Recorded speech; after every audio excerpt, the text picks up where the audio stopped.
Bueno, aquí estamos en vivo. Aquí estoy en live con el hermano Lester. Hermano Lester, Creating live broadcast. todavía. Vamos a ver. Ok, vale. Ahora sí, Live. estamos en vivo. Bueno, el Señor le bendiga a todo el que pueda estar viendo o escuchando esto que estamos haciendo aquí, mi hermano Lester y yo. Antes de que empecemos, déjame ir compartiendo este enlace con otras personas para los que quieran tal vez participar, por lo menos escuchar, ¿verdad? Lo que vamos a estar haciendo. Incluso, pues, si quieren enviar alguna, no sé, pregunta o algún comentario necesario, importante, que, pues, que se entienda que sea pertinente al tema, pues para eso lo voy a estar compartiendo para que otras personas vayan entrando. Nosotros vamos a estar hablando hoy sobre los dos reinos. Hay personas que le llaman a eso una teología, otros le llaman doctrina, hay otros que no lo consideran ninguna de las dos. Y nosotros vamos a hablar un poquito de eso, pero yo quiero antes de hablar de eso, dos cosas. Quiero decir por qué voy a hablar de eso, pero antes de eso yo quisiera que entonces mi hermano Lester se presentara y le dijera a todas las personas que puedan estar viendo esto, quién es Lester. Así que Lester, antes de seguir, pues por favor preséntese, hermano. Bueno, eso es lo de menos, ¿verdad? Lo más No. importante es hablar de fondo sobre el reino de Dios. Bueno, mi nombre es Lester González. Conozco al hermano Millo a través de un grupo reconstruccionista en el que nos estamos reuniendo y siempre estamos teniendo comunión y compartiendo ideas acerca de la extensión del reino de Dios en toda la tierra. Em, Yo sirvo como misionero de HIMF, la Hermandad Misionera Iberoamericana, la Hermandad Iberoamericana de Misiones Fronterizas, y estoy trabajando en las plantaciones de comunidades apostólicas. Comunidades apostólicas, ¿verdad? Para el que no lo sepa, se refiere a sociedades misioneras. Lo que pasa es que nosotros, ¿verdad? Estamos en contra de la corrección política o la corrección eclesial. Entonces utilizamos los términos bíblicos que se deben aplicar a este tipo de cosas, es decir, sociedades misioneras. La misión, por ejemplo, la palabra misión fue utilizada por los jesuitas la primera vez y luego, después de los jesuitas, y por supuesto los jesuitas son un máximo referente en la historia de las misiones cristianas, todas las iglesias empezaron a usar misión, pero antes de ese concepto se le decía apostolado. Entonces, plantamos y formamos, edificamos comunidades apostólicas y evidentemente eso tiene mucho que ver con nuestra tarea reconstruccionista y teonómica. Y lo que hago en este grupo con los hermanos míos y otros es compartir esa perspectiva eh, misionera apostólica dentro de todo el movimiento reconstruccionista. Muy bien. Eh, Gracias por presentarte. Antes de seguir, y verdad, ya nos dices a qué te dedicas, también quería que nos dijeras de dónde eres, de dónde naciste y dónde estás ahora, que sé que son dos cosas diferentes. Sí, bueno, yo nací en Managua, Nicaragua, hace 34 largos años. eh, y estoy en España actualmente tratando de edificar comunidades apostólicas a lo largo de toda Europa. Y tenemos algunos proyectos interesantes ya en otros países de Europa, no solamente aquí en España, y eventualmente ir plantando otras comunidades apostólicas en, a lo- o sea, en toda la extensión europea. Em, entonces lo que nosotros hacemos básicamente es movilizar misioneros hispanos para Ujú. pueblos no alcanzados y también para que trabajen en bases apostólicas, que es para multiplicarse en más discípulos apostólicos, más misioneros y eventualmente enviarlos con la ayuda del Espíritu Santo y con la dirección del Espíritu Santo a los pueblos no alcanzados. Muy importante. Así que eso tiene es mucho que ver con lo que vamos a estar entonces compartiendo hoy de forma tal vez eh, un poco indirecta, ¿verdad? Porque la realidad del caso es que cuando nosotros vamos a hablar de misiones, por lo menos aquí, ¿verdad? En lo que yo normalmente he conocido como misiones, se, se distingue, o se separa, mejor dicho, el trabajo evangelístico del reino de Dios. Y muchas veces se hace sin querer, ¿verdad? Pero eso tiene un trasfondo, eso tiene una razón, eso tiene un porqué. Y ese porqué tiene que ver mucho con lo que vamos a hablar hoy, interesantemente. Así que podemos ir empezando, no sé qué usted cree, si podemos Sí, ir claro. empezando. Antes de continuar, yo quería introducir el por qué yo voy a estar haciendo esto. Estoy tratando aquí de compartir mientras hablo. Muy difícil para mí esta cuestión. Muy difícil para mí, de hecho. No me sale. Y no sé por qué no quiere compartir por allá. Bueno, así que los que tengan este enlace, compártanlo porque no sé por qué no puedo hacerlo. Se puso changuita la computadora. Bueno, hace unas semanas atrás yo hice un Facebook Live, cosa que yo no acostumbro a hacer. A mí me gusta tener conversaciones más tranquilas fuera de un live, que las considero mucho más valiosas. Y decidí hacer ese Facebook Live porque estamos en unos momentos en donde estamos pasando muchas cosas. Y yo observo y sigo observando un patrón de insistir en que se justifique las acciones injustas de personas e instituciones como el Estado con las escrituras. Y obviamente yo estoy en total desacuerdo con esa aberración.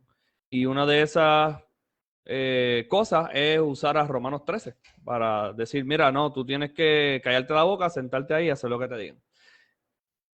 Obviamente yo cuando observo esto, pues me indigno porque llevo mucho tiempo tratando de explicarle a mis hermanos más cercanos que eso no es así, eso no funciona de esa forma. Pero, pues, por alguna razón u otra, se insiste. Entonces, decidí hacer un video en donde yo hablara de por qué Romanos 13 no tiene que ver con el Estado, en términos Estado, sobre todo el Estado, lo que es el Estado moderno. Y traté de traer la mentalidad de Pablo al traer el tema, ¿verdad? Porque Romanos 13 no cae, eh, tú abres la epístola de los romanos y no cae en Romanos 13, tienes que empezar desde el principio, en una línea de pensamiento. También Pablo tiene una mentalidad y yo quise traer eso.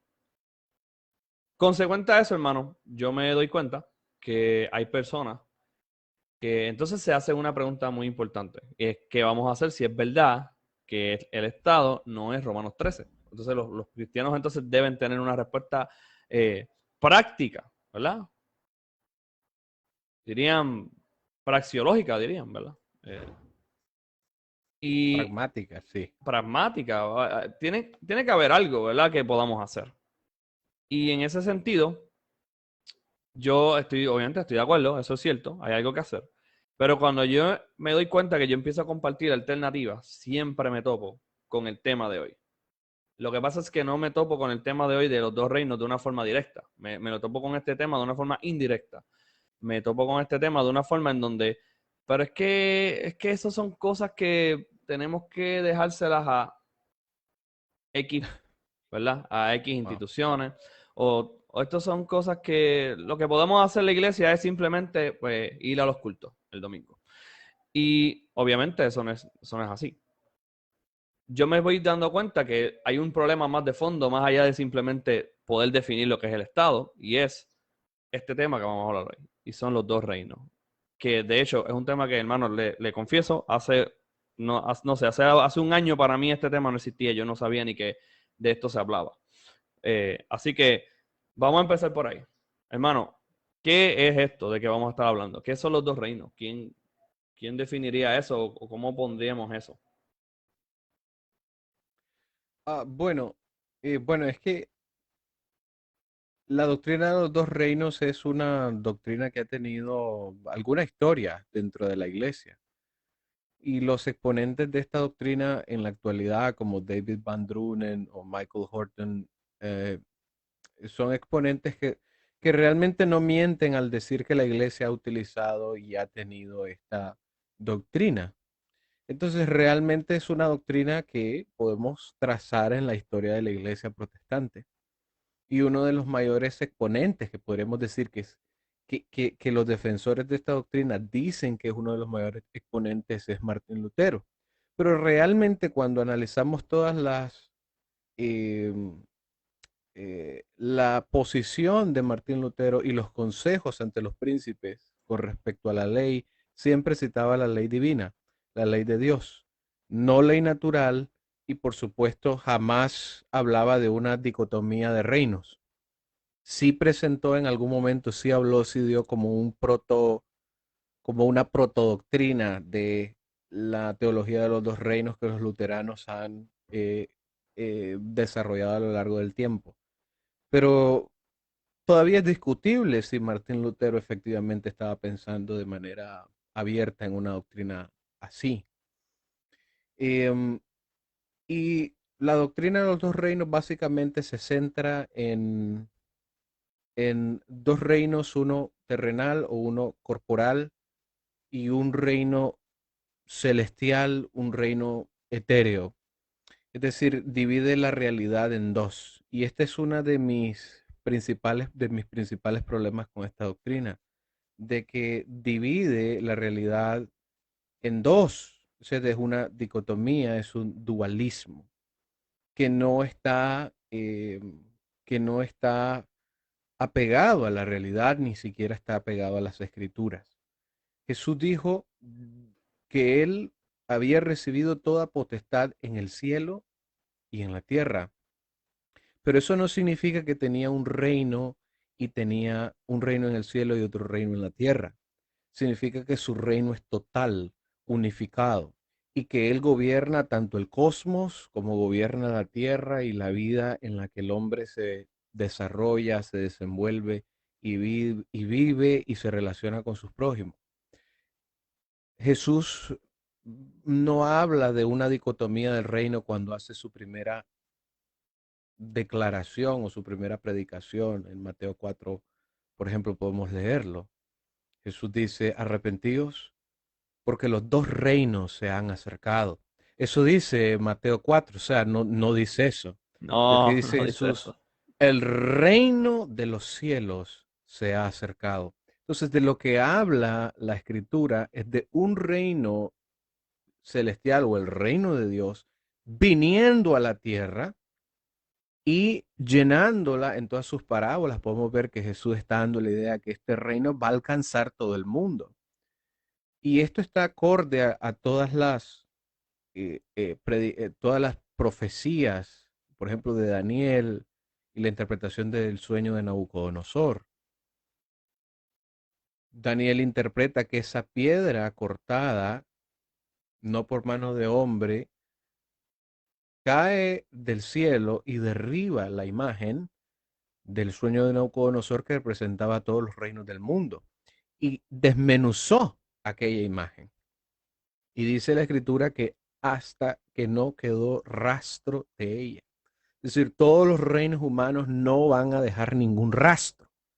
Y esa piedra, dice Daniel, creció y vino a ser un monte que llenó toda la tierra. Ahora, la palabra monte también es interesante porque cuando uno la traza por toda la escritura, siempre está relacionada a reinos. El monte de Sión es precisamente esa figura del reino de Dios. Entonces, Jesús de lo que está hablando y los profetas de lo que están hablando es de un reino celestial que empieza a llenar toda la tierra y que los reinos del hombre son destruidos y desmenuzados. Entonces, al la teología de los dos reinos, esta doctrina de los dos reinos que defiende un reino terrenal y un reino celestial, que está basada en una dicotomía también del entendimiento del hombre, porque los mayores defensores de esta doctrina se basan en Romanos capítulo 8 para dividir esta realidad y dividir la vida del hombre y todas las áreas en las que el hombre se desenvuelve. Porque Romanos 8 habla del espíritu y habla de la carne, y habla cómo la carne es, podríamos decir, débil y está tendiente a las concupiscencias y habla del espíritu, que el espíritu es el que vivifica, etcétera. Entonces, el hombre, ese entendimiento antropológico bipartito del hombre, en donde creemos de que el hombre es alma o espíritu y cuerpo, y el cuerpo nada más es un vehículo del alma, eso nos hace tener una división de la realidad y nos hace comprender que el hombre tiene dos dimensiones de vida. Está dividido en dos, es decir, es esquizofrénico. Tiene dos realidades en su mente, una realidad celestial o espiritual y una realidad terrenal y común, una realidad profana. Pero no es esa la realidad en la que Dios creó al hombre. Dios es el creador de todo el universo, Él es rey, por tanto, de todo el universo, y creó al hombre en ese universo para que él viviese y se desarrollase y se desenvolviese en él. Entonces, decir que el hombre es espíritu y cuerpo es dividir esa realidad en que Dios lo creó. Dios lo creó carne y hueso, sopló aliento de vida y lo colocó en el huerto para que viviese y labrase. Es decir, el hombre eh, antes de la caída era totalmente carnal, es decir, vivía en carne y hueso, pero a la vez tenía una conexión con Dios que no podríamos decir que estaba, que eso está en un plano etéreo o místico. No, vivió su espiritualidad en la carne, vivió su espiritualidad en el huerto en donde Dios lo puso, vivió su espiritualidad en su relación con su esposa. Es decir, esa división de espiritual, terrenal, es totalmente ficticia y creada a partir de una mala eh, colamos muy mal la antropología griega y la metimos dentro de la teología cristiana. Y este problema ha venido a impactar entonces en qué reino el hombre vive. Porque si su propio ser está dividido, entonces el reino y la sociedad en la que él se desenvuelve también está dividido. Y este problema es dualismo, así tan sencillo como lo presento. ¿Qué es Precisamente, dualismo? ujú. Sí, sí, Precisamente eso sí. mismo es lo que yo pensé que era el problema desde hace mucho tiempo. De hecho, aquí en Puerto Rico hace ya unos 3 años hubo una situación en donde el que era supuestamente gobernador de supuestamente el archipiélago de Puerto Rico, pues la gente quiso que saliera y protestaron hasta que él se fue, renunció a su cargo. Entonces, yo recuerdo que la disyuntiva con la que me encontraba constantemente tenía que ver con esta situación del dualismo, en donde cuando tú rastreas toda, toda objeción, toda persona que dice, es que yo no, yo dejo eso a los políticos, o eso no le toca a la iglesia, esa expresión siempre yo me daba cuenta que tenía que ver con ese dualismo, con esa cosa en donde parece que somos dos en vez de un ser, ¿verdad? Donde parece que hay dos realidades separadas, ¿ok? Y Y hay que tener, eternas, y oh, eternamente relacionadas. Es decir, como que si la realidad final, que es Dios, tuviese otra realidad eterna aparte de él. Es decir, esas exacto, son una las competencia, implicaciones del dualismo. Es claro, decir, si y Dios no es eterno solamente, entonces no es Dios, porque tiene otra realidad final que es tan eterna como él. Y eso es una herejía. Solo Dios es eterno. precisamente esa es la base, aunque no parezca, de esta mentalidad. Que incluso otra cosa, hermano, que viene a mi mente es que este dualismo, ¿verdad? Platónico, eso es cosas de pagano, eh, de ver lo carnal, entonces clasificarle carnal como lo físico, como la naturaleza, como, ¿verdad? Como Y nuestro como cuerpo, profano. clasificarlo como algo malo, clasificarlo como negativo, clasificarlo como algo que no es bueno, por ende es algo que deberíamos añorar escapar.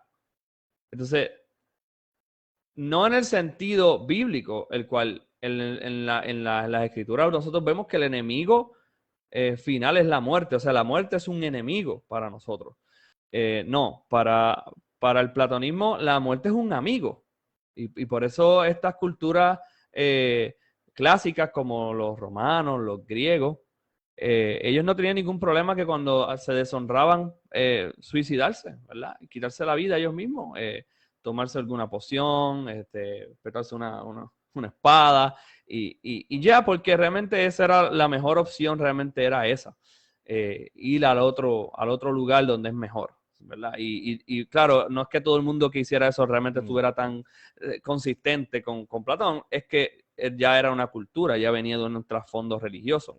Entonces, esto siempre ha estado metido en la iglesia, desde siempre ha estado esta lucha de tratar de meter estas prácticas a lo que es el conocimiento de las escrituras.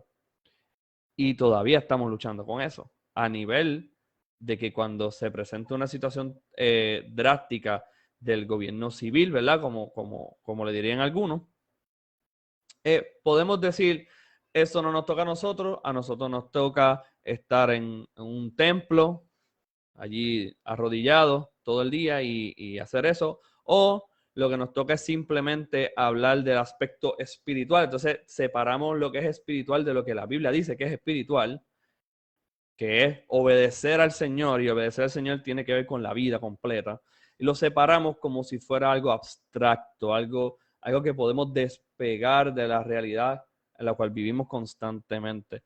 Esa situación la veo todo el tiempo, y cuando yo me encuentro con este término de los dos reinos y yo ver que muchas personas que son cristianas muy influyentes son escritores de, de esta teoría, pues ya me estoy dando cuenta de dónde está viniendo el que los cristianos no quieran tomar acción en el reino, no quieran llevar el evangelio como una herramienta verdadera de cambio, sino simplemente como para salvar almas y llenar las iglesias los domingos ¿verdad? Hasta que nos muramos o hasta que el Señor vuelva. Así que eso es lo que yo he estado notando. Sí, yo creo que es importante explicar cuáles son las implicaciones del dualismo, porque habría personas que dicen, no sé qué es dualismo. Y por qué este término que me parece tan filosófico tendría tanta relevancia en este tema de la doctrina de los dos reinos y por qué tendría tanta relevancia en los problemas que la iglesia enfrenta el día de hoy. Y es que el dualismo es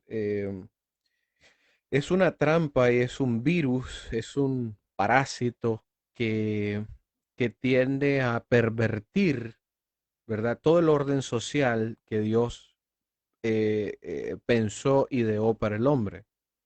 Y eventualmente, em, si dejamos que se cuele este dualismo, al final los resultados van a ser lo que usted exactamente está diciendo. Vamos a ver la realidad partida en dos y vamos a creer de que una realidad es menos importante que la otra, cuando en realidad solo hay una realidad, que es la que Dios creó para que el hombre viviese en ella. Es decir, Dios no creó espíritu del hombre. Dios creó al hombre y le dio forma y le dio carne. Y eso es el hombre. Entonces el dualismo podríamos decir, una filosofía en la cual hay dos realidades finales y últimas, eternas y relacionadas o antagónicas entre sí. Entonces podríamos decir que el bien y el mal podría ser un dualismo y entender el cristianismo como una lucha eterna del bien y el mal, eso es totalmente equivocado. Es decir, em, te estaríamos diciendo que Satanás o el reino de las tinieblas también es coeterno con Dios. Y estaríamos diciendo o elevando a Satanás al nivel de Dios. Y eso es precisamente lo que él quiere. Es decir, él quiere ser como Dios quiere sentarse en el trono que le pertenece a Dios y ha engañado al hombre para que se siente en ese trono. Esto es un gravísimo error.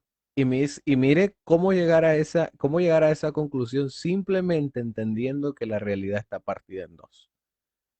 Wow, o sea, las implicaciones son brutales, son muy contundentes. Entonces debemos de tener cuidado de no dividir esta realidad. Es decir, Dios es la realidad última y Él creó todo un universo y toda una realidad en la que el hombre vive, es decir, su creación separada de Él. Es decir, su creación es totalmente distinta, aunque está relacionada porque Él se relaciona con su creación. Pero eso no significa que su creación es eterna. No hay un dualismo tampoco entre su creación. O sea, la realidad final es una y es la Trinidad ontológica, Padre, Hijo y Espíritu Santo. Ellos son los únicos eternos. Entonces la realidad no está partida en dos. Otras realidades podría ser macho y hembra, eh, o el dualismo de Marx, ¿verdad? El proletariado versus la burguesía. Es decir, hay un sinnúmero de dualismo, de dicotomías en las que podemos partir la realidad y podemos llegar a conclusiones súper escandalosas y muy perversas para la humanidad y para el cristianismo. Yo estaba meditando lo interesante que es este asunto de, mira, cuando Dios creó todas las cosas, Él dijo que eran buenas. Él dijo, ¿verdad? Creó la naturaleza y dijo que era buena, la declaró buena. Y cuando creó al hombre, ¿verdad? Dijo que no era bueno que estuviera solo, creó a la mujer, entonces, todo lo declaró bueno. Y he observado, y tal vez esto no le aplica a todo el mundo, pero sí he observado una tendencia a pensar que que la creación no es buena. Por ende, hay que eliminarla y por ende hay personas que llegan a la conclusión de que esto se tiene que eliminar completamente. Cuando las escrituras tú observas que lo que Dios quiere es restaurar todas las cosas en sí mismo. Y yo tengo un pasaje que, mi pasaje favorito, es Colosenses 1, del 15 al 20. Y lo voy a leer porque yo creo que esto resume mucho de lo que podemos seguir compartiendo. Él es la imagen del Dios invisible, está hablando de Jesús, el primogénito de toda la creación, porque en Él fueron creadas todas las cosas, en los cielos y en la tierra, visibles e invisibles, tronos, dominios, principados, potestades. Todo fue creado por Él y para Él. Y Él es antes de todas las cosas y todo subsiste en Él. Y Él es la cabeza del cuerpo de la iglesia. Él es el principio, el primogénito de los muertos, para que en todo tenga Él la preeminencia, por cuanto plujo que la plenitud de todo habitara en Él y por medio de él reconciliar consigo mismo todas las cosas, así las que están en la tierra como las que están en los cielos, haciendo la paz mediante la sangre de su cruz. Así que yo no veo divisiones, hermano. En Cristo no veo divisiones. No sé qué comente usted de eso.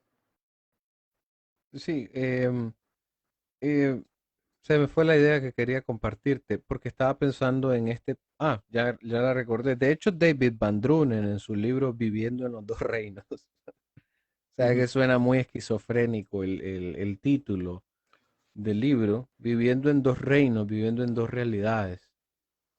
Eh, Él menciona de que prácticamente, por un lado, él menciona que los cristianos deben de em, promover esas comunidades políticas y debe de promover la formación de comunidades políticas y promover y sujetarse a las autoridades de estas comunidades.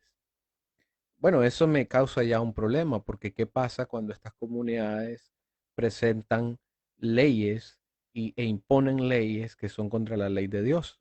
Pero Van Drunen dice que debemos promoverla. En otras palabras, los cristianos deberíamos estar promoviendo el aborto. O sea, son las conclusiones a las que se llega después de leer su libro. Por un lado. Por otro lado, él llega a la conclusión de que nosotros no debemos involucrarnos en todo el quehacer cultural. en todo el quehacer de la Gran Comisión, en las áreas sociales, en las áreas de salud, en las áreas de cuidado de los pobres. Es decir, esa le toca a la comunidad política organizarla. Nosotros estamos para administrar la gracia y ese es otro de los elementos de esta doctrina de los dos reinos, que según esta doctrina es las comunidades políticas y que en este momento se entienden como el Estado, son las que se encargan de la justicia y de la ley, mientras que la iglesia es la que se encarga de la administración de la gracia. Entonces, todo lo que tiene que ver con respecto a la ley y con respecto al orden social, en un orden social de justicia y un orden social de verdad, donde la gente pueda vivir bien, donde haya comunidad, donde haya paz, donde haya gozo, todo eso le pertenece al Estado y es responsabilidad del Estado. Y nosotros nos encargamos como iglesia nada más de provocar esa paz y esa reconciliación con Dios y esa administración de la gracia y nos convertimos en sacerdotes de esta gracia, sacerdotes de los hombres para esa reconciliación efectiva con Dios. Entonces dice él, Van Drunen, que por qué nosotros vamos a eh, involucrarnos en la tarea de la edificación de toda una sociedad si al fin y al cabo todo va a ser destruido. O sea, y yo leo por ahí un comentario del hermano Adolfo diciendo yo veo una relación entre dualismo y escatología pesimista. Y note bien lo que Van Drunen dice. O sea, Van Drunen está diciendo de que las cosas van a ser destruidas, todas las cosas van a ser destruidas, toda esta creación va a ser destruida, va a ser echada al lago de fuego, está supuesta a desaparecer. ¿Por qué los cristianos deberíamos estar edificando algo si al final todo va a ser destruido? Lo único que se va a salvar son nuestras almas. Y este problema escatológico se repite una y otra vez en las personas que tienen esta posición. Es decir, y lo he escuchado y he tenido algunos debates con algunos hermanos reformados que, que también promueven esta posición al tratar de exaltar la tarea de ministerial de los pastores, ya de la administración de la gracia y hacer tanto énfasis en este punto, porque dicen, es que nadie puede tocar los santos, no podemos poner fuego extraño, porque lo que están tratando de hacer es un monopolio que todo lo que tiene que ver con la administración de la gracia le corresponde a los ministros, presbíteros, pastores, ¿ya? Nadie más puede administrar gracia, solo ellos. Mira, ese otro problema que se añade a la doctrina de los dos reinos. Entonces, al tratar de monopolizar este punto, la excusa es que estas cosas son muy santas y no las puede tocar cualquiera. Y por eso toda esa filosofía de los sacramentos no los puede celebrar cualquier cristiano, ¿ya? Solamente el ministro ordenado. ¿Por qué? Porque al hacer esta idea y al presentar esta idea de los sacramentos, lo que están diciendo es que estas cosas son demasiado santas y tienen un nivel de santidad extremo. Todo lo demás es profano, no tiene ningún tipo de importancia. Estás entendiendo la lógica de ello, es decir, Sí, al a eso defender llega, un a eso han solo de ellos, llegado. A eso han llegado algunos, exactamente, claro, no todo el mundo, pero eso es una no conclusión todo el lógica mundo, claro, que se puede llegar desde pensar así. exactamente, es decir, yo he tenido debates con hermanos que tienen esta posición, claro, que son cosas muy santas y por lo tanto lo demás es profano, común, no tiene ninguna importancia, no tiene ninguna relevancia. O sea, es decir, que el trabajo de un hermano, ya de lunes a sábado o de lunes a viernes, no tiene tanta relevancia como la tiene la administración del sacramento el domingo. Por lo tanto, esto también fortalece ese pensamiento y doctrina de los dos reinos, que es que dentro de la iglesia se piensa, ok, la realidad está dividida en dos y tenemos dos reinos. Este reino es el más importante. Todo lo demás no tiene valor, no tiene ninguna importancia. Eso es lo que está detrás de la posición de Van Drunen. Él está diciendo no tiene ninguna importancia, por eso al final termina con su escatología y dice todas las cosas están supuestas a desaparecer. Pero esa no Contrario, es la realidad. Esa no es la realidad que vemos en las escrituras. contrario a lo que acabo de leer en Colosenses, que el Señor reconcilió en sí todas las cosas, las que están en la tierra como las que están en el cielo. Algo que quería mencionar era lo mencionaste ahí, hermano, que en esta doctrina de los dos reinos se le llama reino común a lo que es, podríamos decir, político o del Estado, incluso hay personas que se atreven a decir que es común. Así que como eso es común, entonces pues eso le pertenece a los comunes. Ahora, es bien interesante porque si esto le pertenece a los comunes, hoy en día, ¿a quién le pertenece? Hoy en día entonces le pertenece al secularismo, ¿verdad? Le pertenece a un Estado totalmente secularista, moderno, donde lo que busca es cada vez eso mismo, eh, enterrar el poder del Evangelio. Para ellos entonces Ujú. tener el poder. O sea, lo que quiero decir con esto es lo siguiente, hermanos que nos escuchan y amigos que nos escuchan.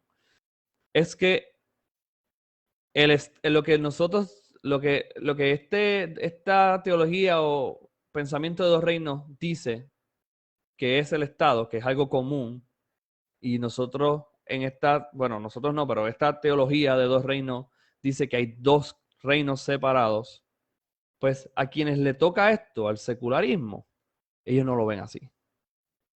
Ellos no lo ven así.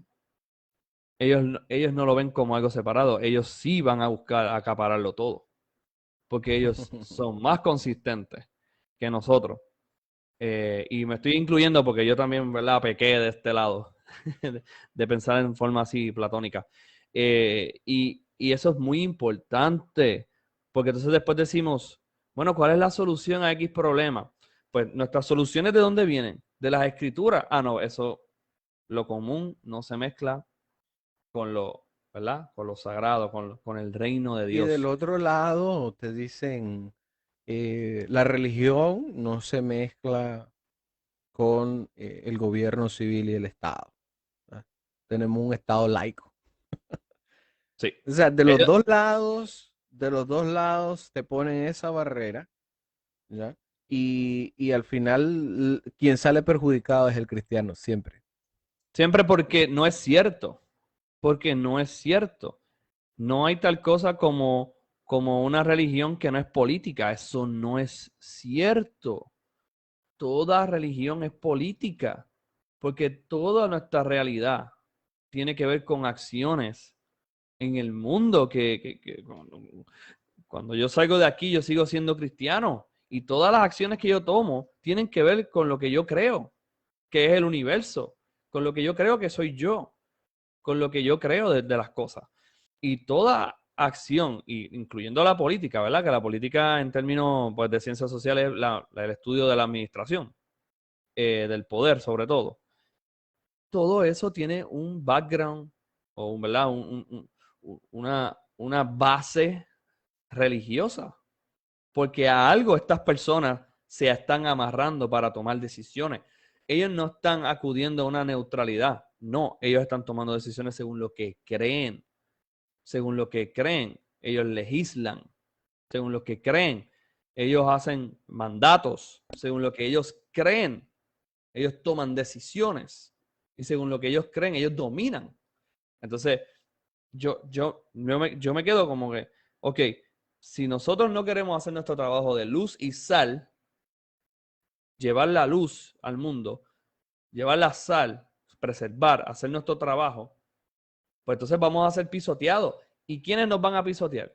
Pues a quienes les estamos entonces dando la apertura que lo hagan, porque le estamos diciendo que a ellos les toca la administración de lo ordinario y por ende, pues ellos pueden hacer leyes tan, tan morbosas como masacrar millones de niños y miles de niños a diario, por ejemplo.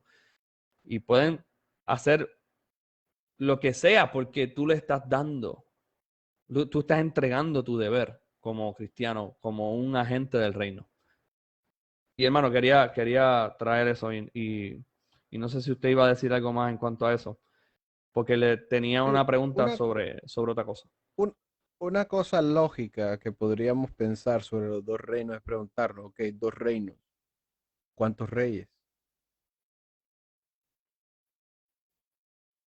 Entonces, no, un solo rey que tiene dos reinos y que con su mano derecha gobierna, ¿verdad?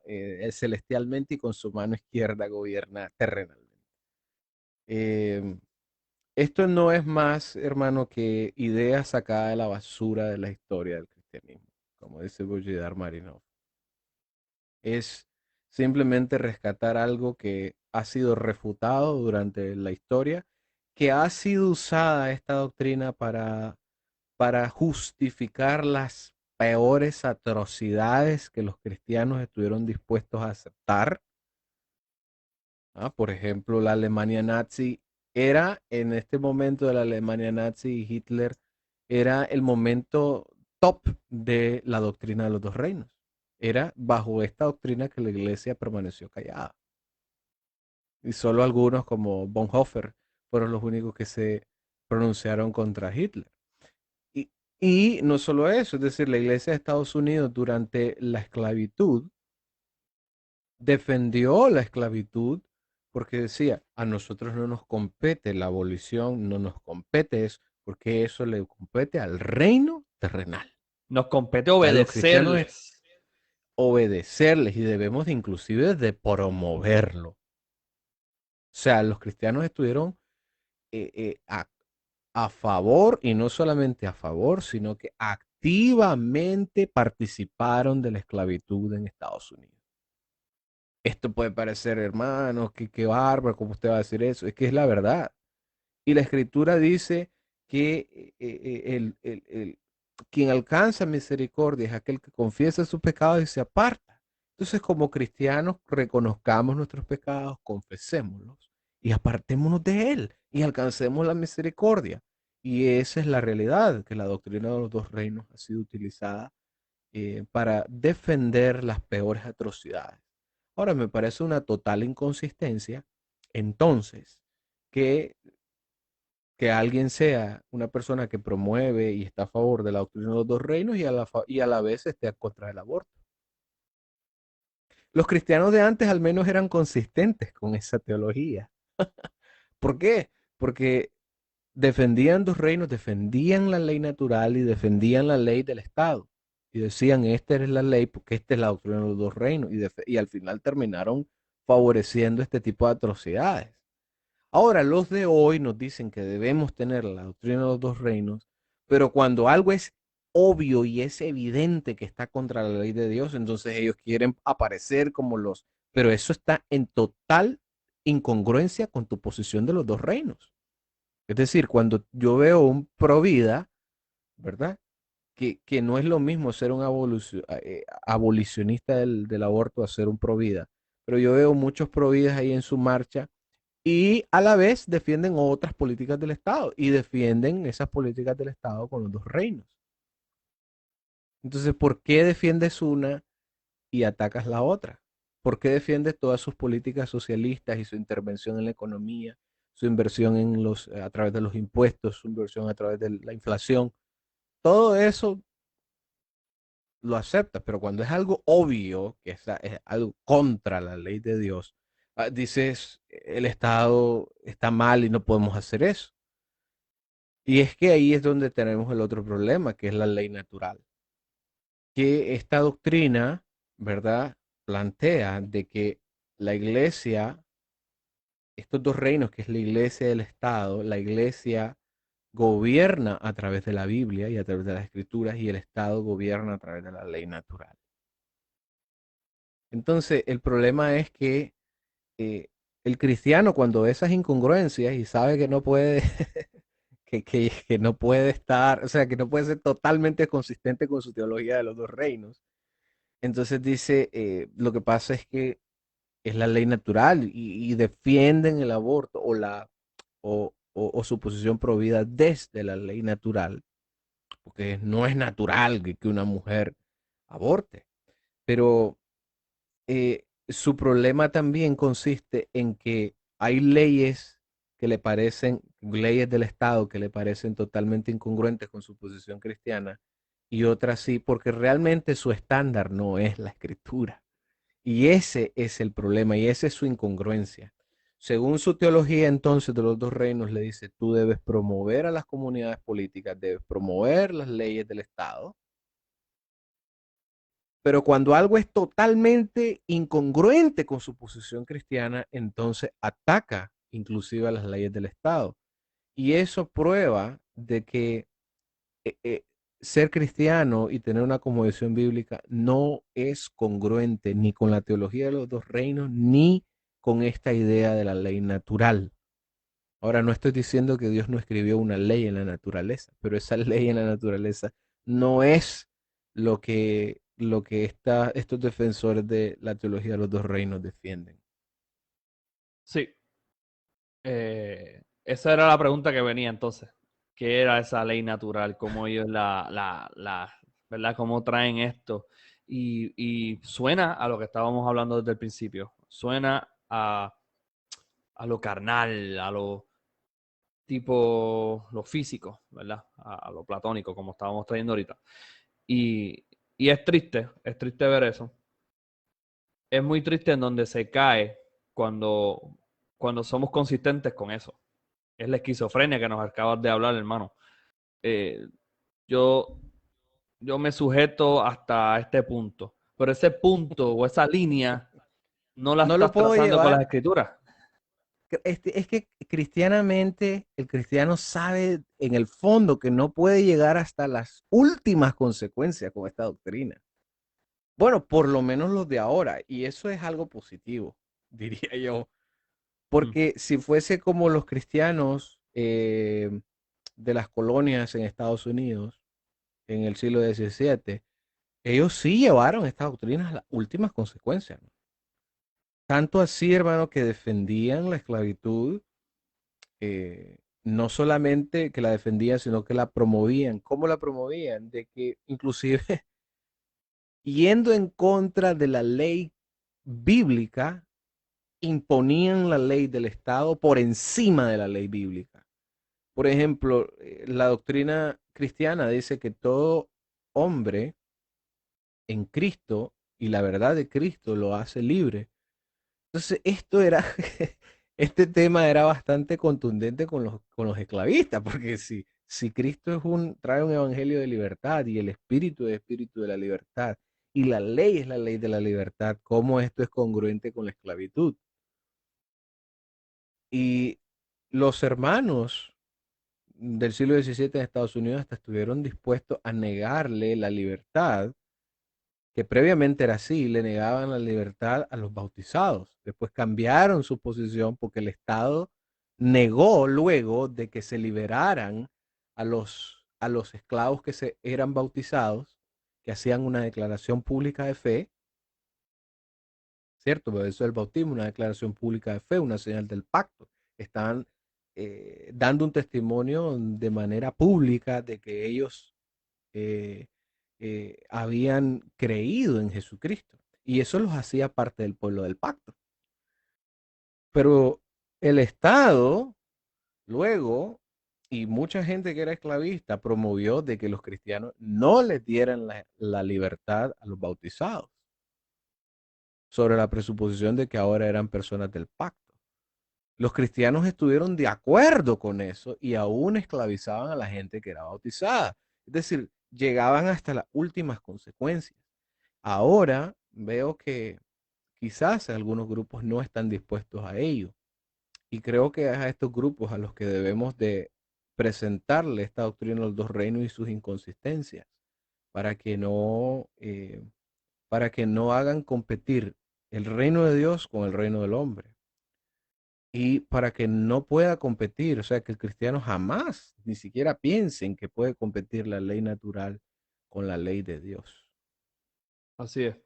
El, una de las consecuencias a las que llegamos con esta mentalidad de dos reinos es que terminamos, como traía ahorita también, terminamos pidiéndole permiso al Estado para ser obedientes a Dios. Terminamos, por ejemplo, pasa una ley, lo que está la iglesia esperando es estar exenta de esa ley. Porque ellos saben que los secularistas no van a ser neutrales. Y entonces están básicamente esperando por permiso de los paganos para hacer la voluntad del Señor. Y es una consecuencia que se ve todo el tiempo. Todo el tiempo yo la veo. O sea, después que no nos toquen nuestras instituciones, no importa. Y ahora mismo está pasando con esto de cuando amenazan con hacer otra vez, cerrar todo de nuevo, hacer los lockdowns, esto. Los que yo veo que pegan el grito en el cielo son los que tienen, ¿verdad?, movimientos masivos de personas en lugares, donde entonces se le caería todo, ¿verdad?, todo lo que hacen. Y es bien interesante Es porque decir, muy pocos reaccionan desde antes diciendo, es que eso no te toca a ti. Realmente, exactamente. no, danos permiso, por favor, a nosotros continuar, por favor. Entonces, en otras palabras, no son dos reinos paralelos, entonces, realmente son un reino sobre encima, sobre el otro, si fuéramos a ser consistentes con esa, ¿verdad? Así es. Con eso.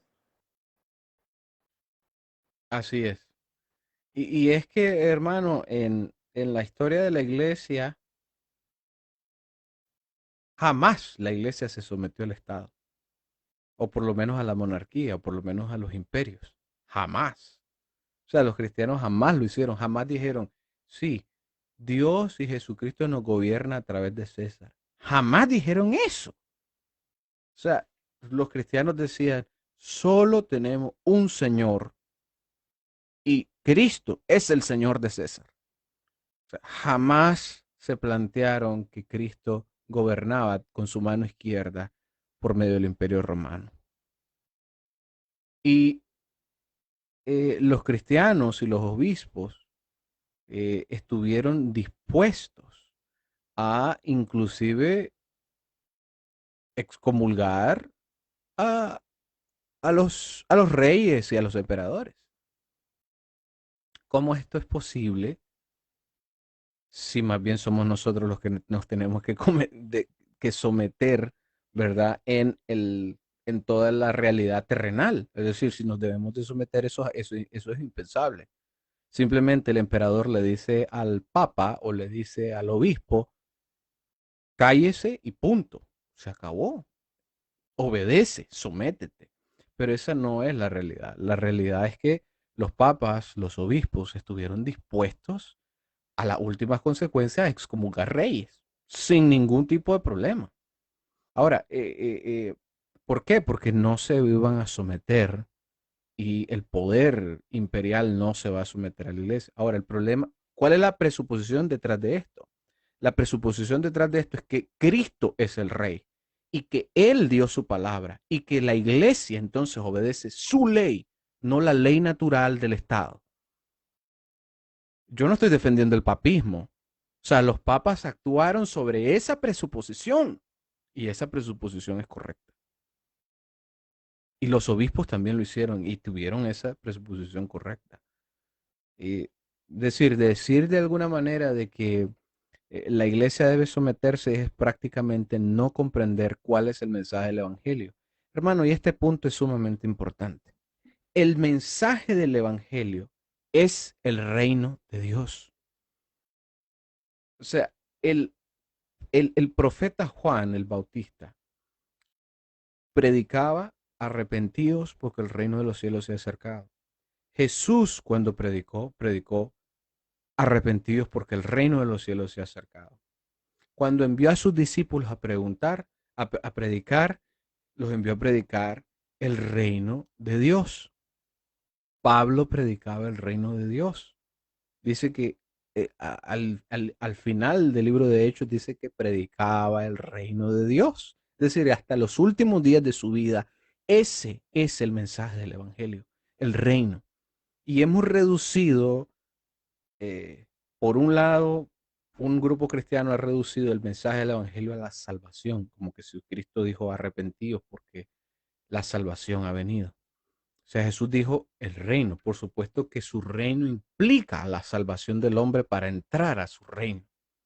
El hombre que no es salvo no puede entrar al reino de Dios.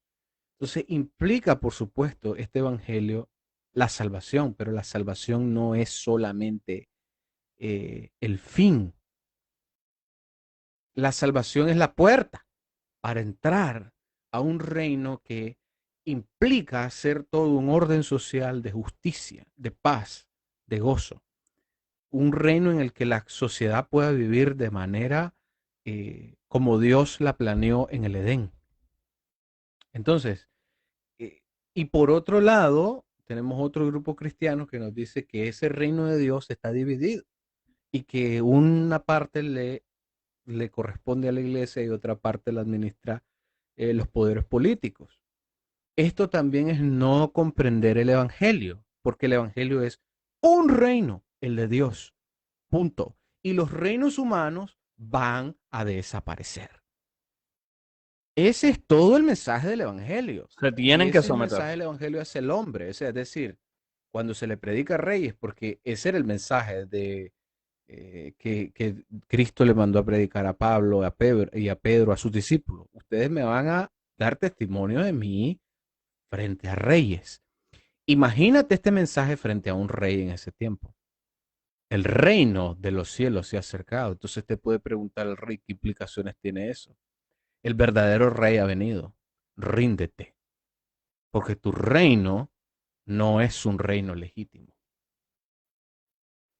¿Qué Precisamente eso implica fue eso? lo que... Entonces, eso es lo que implicó en la Roma de la iglesia primitiva. Era una competencia de reinos. O es César el rey o es Cristo. Y la iglesia lo tenía muy claro que solo era un rey y un reino. Y que el reino de Roma debía someterse y César debía someterse a Cristo. Eso mismo es lo que el Señor llama a Pablo a hacer en Hechos 9. Le dice que él lo llamó para hacerle de testimonio a los gentiles y a reyes. Así que cuando pensamos en un apóstol o un evangelista hablándole a estas personas, no era para ir allí y decirle cosas bonitas, era para decirle que se rindiera ante el rey. Eso es muy importante. Hermano, ¿hay una separación entre ley y evangelio? Eh, esta posición, hermano, se entiende así tradicionalmente en la iglesia, como que hay una separación entre ley y evangelio, porque en la ley se piensa en un pacto de obras y cuando se habla del evangelio se piensa en un pacto de gracia. Entonces lo que están haciendo es dividiendo el pacto en dos, es decir, de nuevo, otra división y otro dualismo, otra dicotomía que se crea, ¿verdad? Porque el hombre en el pacto de obras, ¿verdad? O en el pacto de la salvación por obras, el hombre debía hacerlo bajo sus propias fuerzas, bajo sus propios medios. Pero en el pacto de gracia entonces tiene la infusión de su espíritu y es el hombre espiritual el que busca todas estas cosas espirituales y es por medio de la gracia de Dios que logra alcanzar todas esas cosas espirituales que ahora puede buscar y que ahora puede entender porque ha creído en Jesucristo. Pero es que en la realidad no es esa. Para empezar, el pacto es uno, es el pacto de gracia. Y que inclusive Dios, en medio de su pacto con Adán, que es el mayor conocido como el pacto de obras, aún en ese pacto fue por gracia y fue por gracia divina, porque Dios no tiene ninguna obligación y no tiene ninguna responsabilidad de entrar en pacto con el hombre, lo hace por gracia. Entonces entró en pacto inclusive por gracia con Adán. Y en el pacto de Moisés, perdón, en el pacto de Abraham, es un pacto de gracia en el que por medio de su fe, entonces serían benditas todas las familias de la tierra. Entonces, este pacto que hace con el pueblo de Israel en el Sinaí es también una derivación de ese pacto que Dios hizo con Abraham, de bendecir a su descendencia, de multiplicarla, porque en ella iban a ser benditas todas las familias de la tierra. Por supuesto, Jesucristo es esa simiente y esa descendencia en la cual todas las familias de la tierra y todas las naciones del mundo son bendecidas. Entonces se hace esta división, ¿verdad? Porque en el pacto, en el Sinaí, se entiende como un pacto en el que yo, con el poder de mis fuerzas, es decir, de manera carnal, de manera humana, trato de alcanzar la salvación. Pero en el pacto de la gracia, Dios nos libra de la ley, esta es la idea, nos libra de esa ley para que busquemos por medio de la gracia y la acción del Espíritu ser salvos, ser santos y ser consagrados para Él. El problema con esta idea de que en la ley de Moisés era una ley, simplemente ley, no era una ley de gracia, era simplemente una ley que nos limitaba las obras, y que en el Evangelio estamos en una dispensación de gracia y de que todo lo podemos lograr por medio de la gracia y del Espíritu Santo, es no entender los pactos definitivamente, no entender que el pacto en el Sinaí es una derivación del pacto de gracia con Abraham. Es decir, es la consecuencia de esa bendición y de ese pacto que Dios hizo con Abraham, de bendecir su descendencia y y de, y de bendecir a todas las familias de la tierra y ser bendición para todas las familias de la tierra. Entonces, lo que no se entiende es que el pacto en el Sinaí era un pacto eh, en el que el hombre estaba supuesto por medio de las obras de la ley a alcanzar la justicia. Y este concepto es sumamente importante, el de justicia, alcanzar por la obediencia a la ley la justicia. Pero eso no significa de que la ley en sí misma no sea justa. En la gracia y en el Evangelio, en el que por medio de Jesucristo viene la gracia, el hombre por medio de la fe entonces es justificado, pero sigue sujeto a la ley para vivir de una manera santa, piadosa y justa. Ya no es salvo por esas obras, es salvo por la fe en Jesucristo. Pero en la medida en que él avanza hacia ese encuentro con su rey, obedece su ley en santificación y en purificación. Entonces, no es que la ley es de obras y entonces la ley no tiene nada que ver con la gracia y no tiene nada que ver con la iglesia. Por supuesto que tiene todo que ver, porque Jesucristo nos salva y nos redime, no para que andemos en pecado libremente, como dice Pablo, ¿verdad? Pecaremos entonces deliberadamente, ya que la ley no tiene en ninguna manera. Entonces, ¿qué es lo que nos llama a ser nuestro Señor una vez que Él nos justifica por medio de su obra redentora? Obedecer su ley. Y su ley la obedecemos también por gracia. Es decir, no hay ninguna diferencia entre estos dos pactos. De hecho, el nuevo pacto es anunciado en el Antiguo Testamento, en Ezequiel y en Jeremías, como la escritura de esa misma ley en el corazón del hombre. No en piedra, sino en el corazón, ¿ya? Y esta ley entonces, en el nuevo pacto que ellos llaman pacto de gracia, ¿ya? Consiste en, no en más que otra cosa que escribir la ley del otro pacto, que ellos entienden como un pacto que nada tiene que ver con la gracia, en el hombre. Y ese es el nuevo pacto, esa ley escrita en el corazón del hombre. No hay entonces ningún divorcio entre el evangelio. El evangelio es el siguiente, que ahora podemos acceder a ese reino no por nuestras obras, sino por la fe en Jesucristo. Esa es la buena noticia. Ese es el evangelio. Que Entonces, ahora ahí viene ya una no, pregunta. no depende de ti, depende de un acto de gracia de Dios al escogerte, al salvarte, al redimirte. Y al plantarte en su reino. Que Y entonces, claro, y su reino tiene ley. ¿Qué reino no tiene leyes, hermano? Bueno, exactamente, mi yo no. hermano. ¿Dónde dice que la ley de Dios es la ley natural? Bueno, como la plantean ellos, porque yo sí creo que hay una ley natural, pero yo no la Claro, entiendo como ellos la entienden. La claro. ley natural no es nada más que la ley de Dios escrita en la naturaleza. Eso es todo, pero es la misma ley de Dios.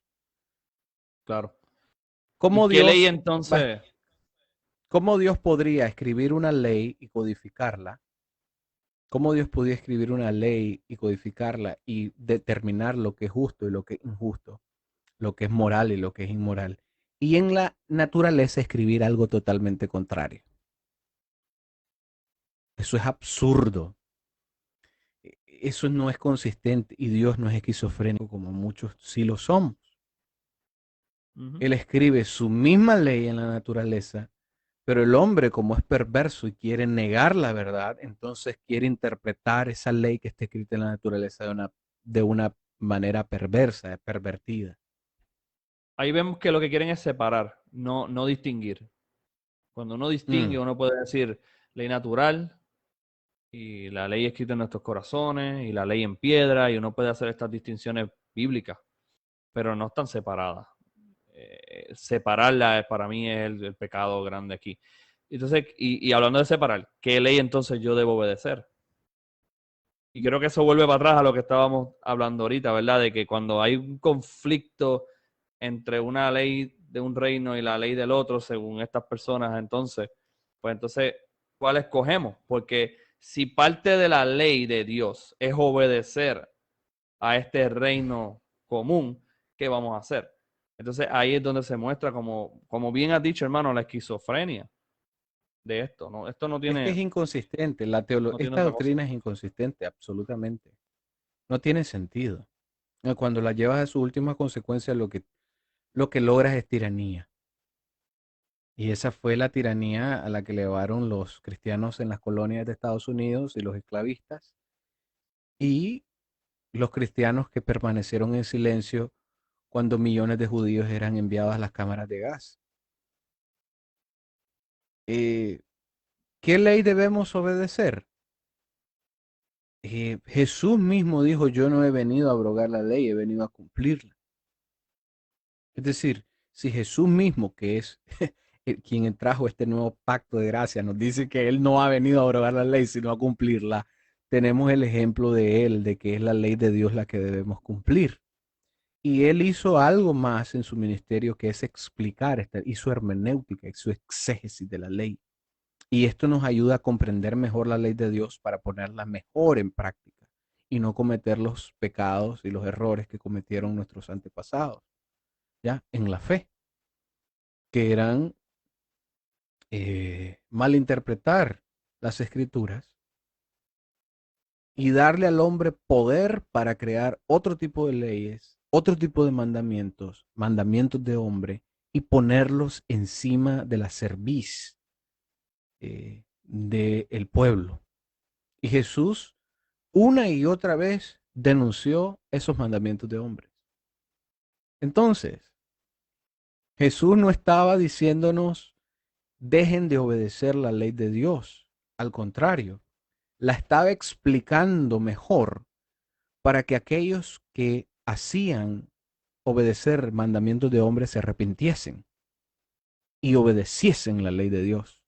Entonces debemos nosotros entender que la ley de Dios es una ley que aplica y es, ¿verdad? Y debe ser esa sabiduría que todavía debe ser atesorada por los cristianos. No es una ley que ya pasó de moda, no es una ley para otra dispensación, no es algo que ya no tiene ninguna importancia el día de hoy. Y eso es lo que está detrás, hermano, esta idea antinominiana de que el cristiano es amoral, sin ley, anomio, antinomio, ¿no? No tiene ley el cristiano. Esto es totalmente falso. Y ese es el gran problema eh, cuando los cristianos intentan inclusive discipular naciones como Afganistán, que ni siquiera podría yo llamarlo un intento de discipulado, ¿verdad? Esto que se dio en Afganistán. O sea, las tropas del ejército no discipulan naciones ni edifican naciones. O sea, es la iglesia, es decir, los cristianos, los miembros que adquieren el compromiso de la gran comisión, los que van y discipulan naciones. Y el gran problema que hubo en Afganistán es que los más congruentes perseveraron y al final lograron la victoria. Porque los talibanes no usan medios políticos eh, para conseguir adeptos y para conseguir poder. Ellos usan la ley Sharia. Es decir, ellos son más congruentes con su ley que el cristiano, porque el cristiano no tiene ley. ¿Qué hace el cristiano entonces cuando va a Afganistán? Entrega la ley del Estado. Y dice, aquí tengo una ley maravillosa, mucho mejor que la ley Sharia, y ustedes van a disfrutarla. ¿Cuál es el resultado de ello? El colapso del Afganistán democrático, porque esta ley no es sumamente contundente como para edificar una nación. Como Deuteronomio capítulo 4, Dios le dice, Moisés le dice a esta nueva generación de judíos, de israelíes, esta ley, ¿verdad? Porque esta ley la verán las naciones y dirán, ¿qué ley es esta? ¿Verdad? Tan justa, tan sabia. Y qué dioses tan cercanos están a ellos en todo cuanto le piden. Porque esta es la sabiduría y esta es tu sabiduría frente a los ojos de todas las naciones. Esta ley que hoy pongo delante de vosotros. Es decir, no hay ley más justa, no hay ley más eh, eh, verdadera y sabia como la ley de Dios. Hoy los cristianos, entonces, los misioneros están dispuestos a llevar la ley de Trump o la ley de Biden o la ley del Estado a las naciones. Es decir, esta es la ley. Y eso es lo que estaban llevando.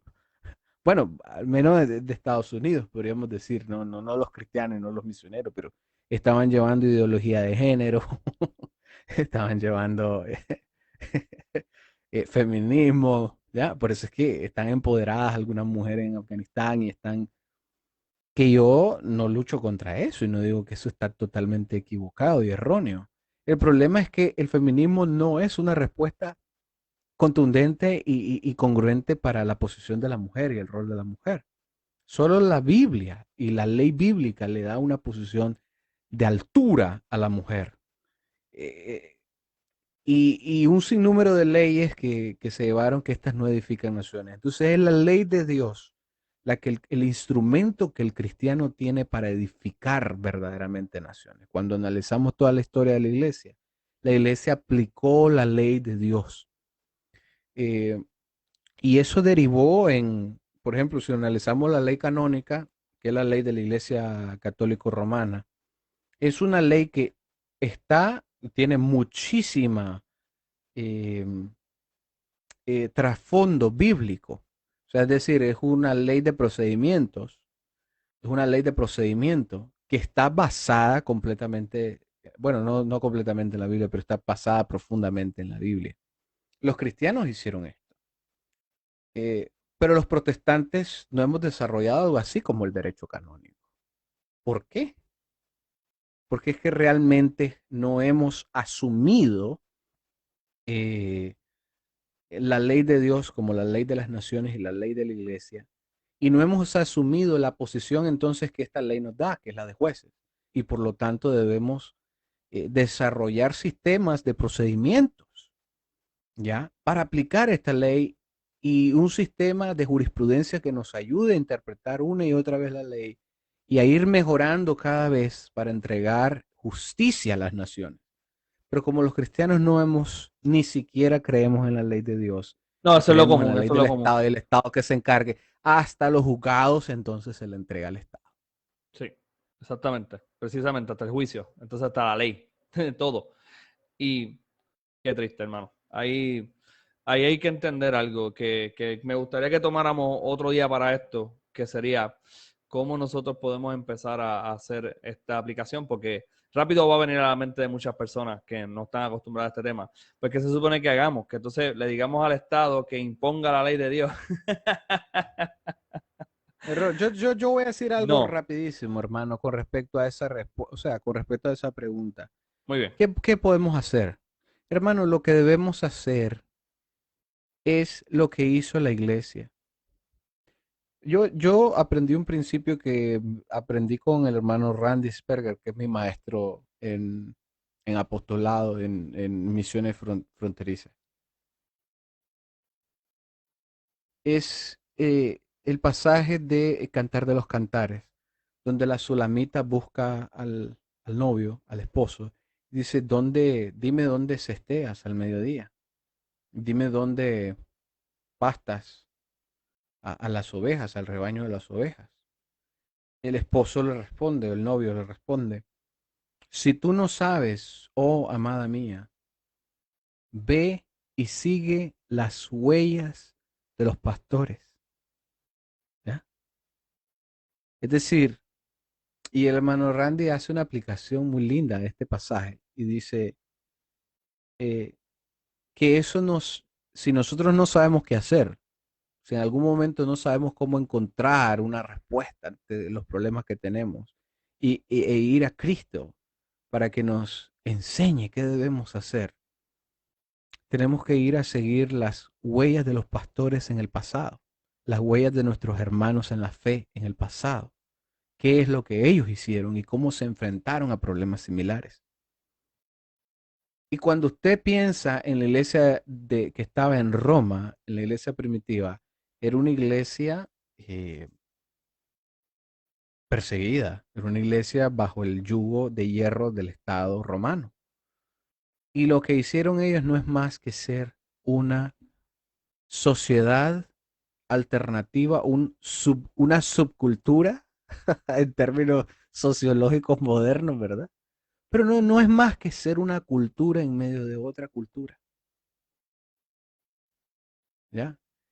Se resguardaban de influencias, ¿verdad? De la otra cultura, se ayudaban entre sí, tenían su propio sistema de justicia, tenían su propio sistema de ayuda al pobre, al menesteroso, tenían su propio sistema de la atención de los enfermos, tenían su propio healthcare, su propio seguridad social, tenían eh, eh, su propio sistema de educación para, para, para producir discípulos y para producir hijos del reino de Dios.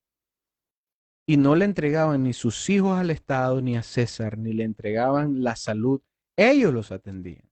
Después cuando llegó el emperador apóstata, Juliano. yo creo que fue luego de Teodosio, no sé cómo se llama, Juliano el apóstata. eh, Juliano el apóstata. Él dijo, los cristianos no solamente atienden a sus enfermos, atienden también a los nuestros. Es decir, los cristianos estaban en un sistema en el que se ayudaban entre sí a los pobres, sino que también asistían a los pobres de Roma, a los impíos. Y esto hacía, porque lo que quería el apóstata era volver a imponer su religión o la religión antigua del imperio, ¿no? El paganismo. Y él decía, debemos cuidar a los enfermos, debemos cuidar a los pobres, cosas que estaban haciendo los cristianos. Lógicamente, cuando él se Wow. va a todas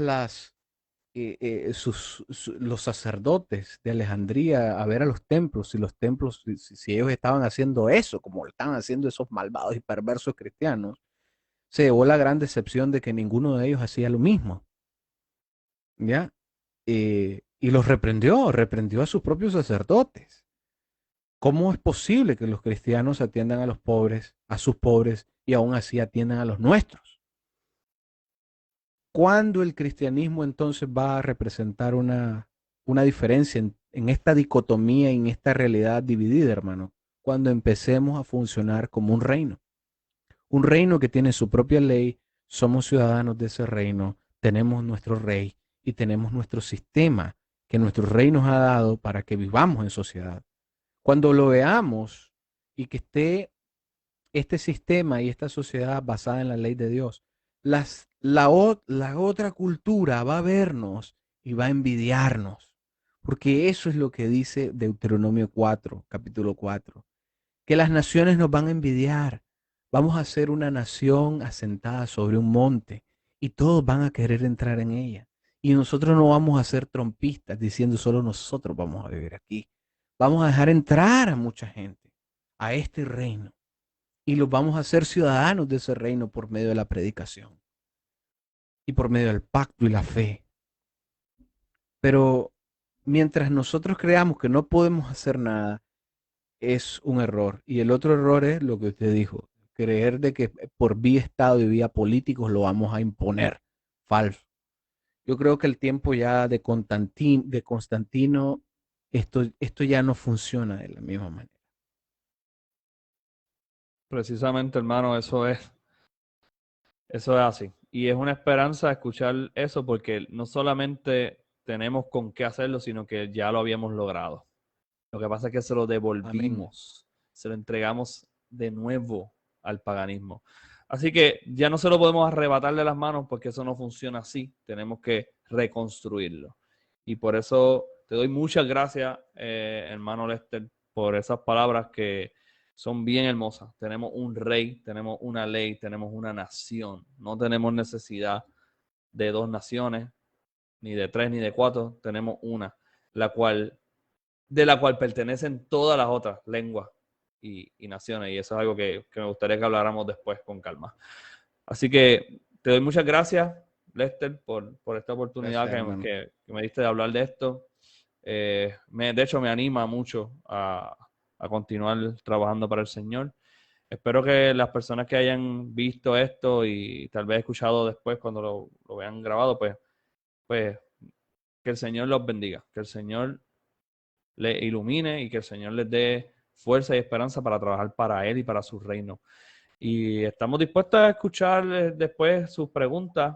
Pueden escribirme privado si no quieren escribir aquí o si quieren escribir aquí, dejar algún comentario de algo ¿verdad? Relevante al tema, pues estaremos nosotros pendientes para ver si podemos en un futuro contestar alguna de estas cosas, porque tengo varias conversaciones pendientes sobre esto y una de ellas es eso mismo que terminamos hablando, cómo nosotros vamos a accionar y ya tenemos ejemplos. Me encantó esa forma en que lo trajo, así que bendigo al hermano Randy por allá también. Y Dios les bendiga mucho allá. Gracias otra vez. Y pues, hermano, Dios les bendiga. Gracias por estar con nosotros. Amén. Gracias, hermano.